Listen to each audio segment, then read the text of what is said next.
This year, 1989, is the anniversary of a really landmark record, Paul's Boutique by the Beastie Boys. I don't know if there's any story I can think of a band so completely reinventing themselves and changing what people thought of them on a second record. And I understand that you managed them at this time? I was the manager. How did you become involved with the Beastie Boys? Well, I was at a party at the Hard Rock Cafe, which was in like West Hollywood, and it was attached to the Beverly Center, which is a building that sort of looked like Shoppers Prison. And the party was boring, and upstairs at that time had a video arcade. This is before your PlayStation, so if you wanted to go get into that world, you had to go to one of those arcades, and there was an arcade upstairs, and I was in there playing, I think, Galaga.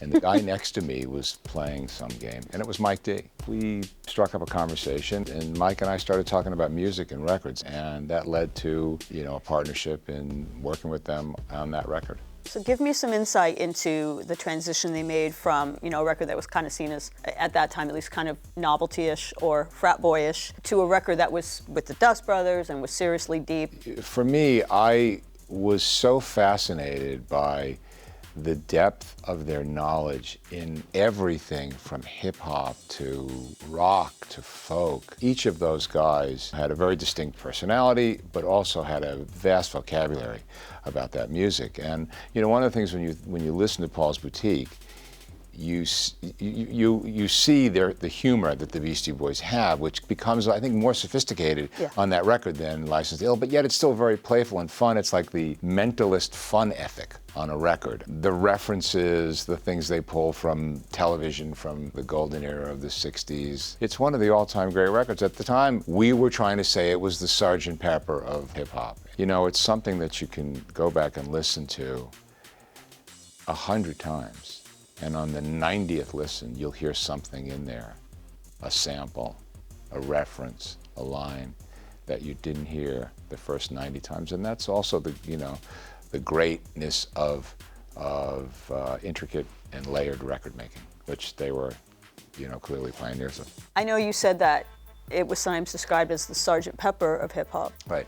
In some ways, I think it was more like the Pet Sounds of hip-hop, in that it was a record that, at the time, people thought was a little too far out, much like the Pet Sounds sound was a departure from what the Beach Boys were known for.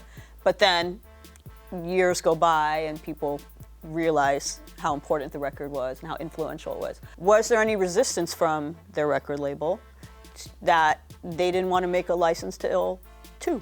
They were excited to have a Beastie Boys record. I'm not so sure they knew exactly what to do with it, but to be honest, I don't know if anyone would have known what to do with something that was so groundbreaking. It just was commercially difficult because you couldn't get a format of radio to buy in the way that they did with, Fight for Your Right to Party.